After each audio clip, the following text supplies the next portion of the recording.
And who might you be? Those may have been the first Zemurian words I ever heard. Rufina Argent. Although she wasn't a Dominion, she was still a knight of the Gralsviter trusted deeply by Her Holiness, my grandmother. Supposedly, she found me in the middle of the wilderness on the outskirts of Zemuria when I was about 4 years old. Who are you? At the time, I was apparently speaking words completely alien from any heard in Zemuria. Although now, I can't recall anything from back then myself.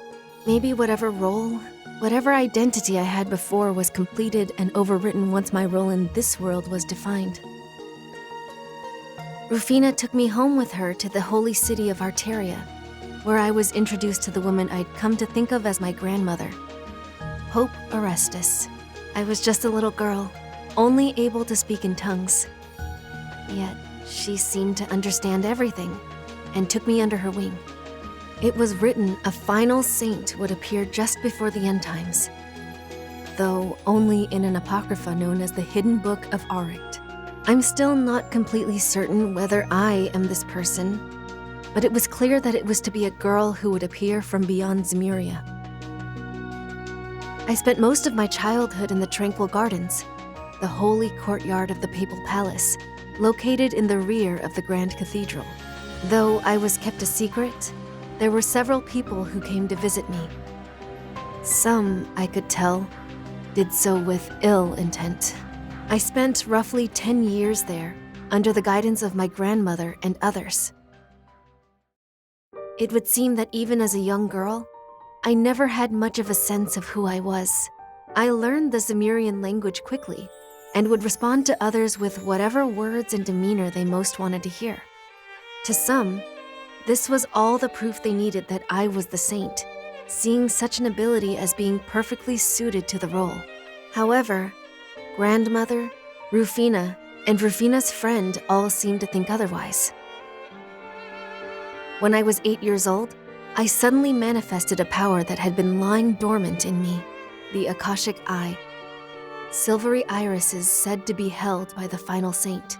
The first thing those eyes showed me was Rufina hugging a young boy I'd never seen before, smiling lightly as she passed away.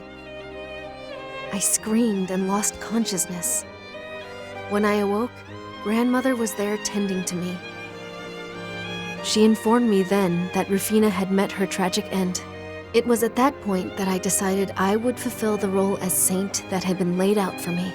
Not necessarily because of this power that I now held, but because I wanted to believe there was some important meaning behind Rufina finding me that day. So, with the informal authority the role granted me, I started to gather intel at the age of 10. I was given free rein to mobilize the Papal Guard's Iscariot unit, so I deployed them across the continent. Using my eyes, I would scan the information they would bring me, looking closely for signs of the end. Liberal, Prospel, the Erebonian Empire. There were many places that drew my interest, but there was one in particular I kept being drawn toward. The one right at the center of this world, rather, of the continent of Zemuria. The Calvard Republic. Amidst the jumble of colors, my silver eyes caught sight of an immeasurable white void. And then, at 14 years old, I bid farewell to my grandmother and left for the Republic, pretending to be the daughter of an Eastern trader. I'd initially intended to stay working behind that facade, but I became interested in film after seeing a certain someone's career take off.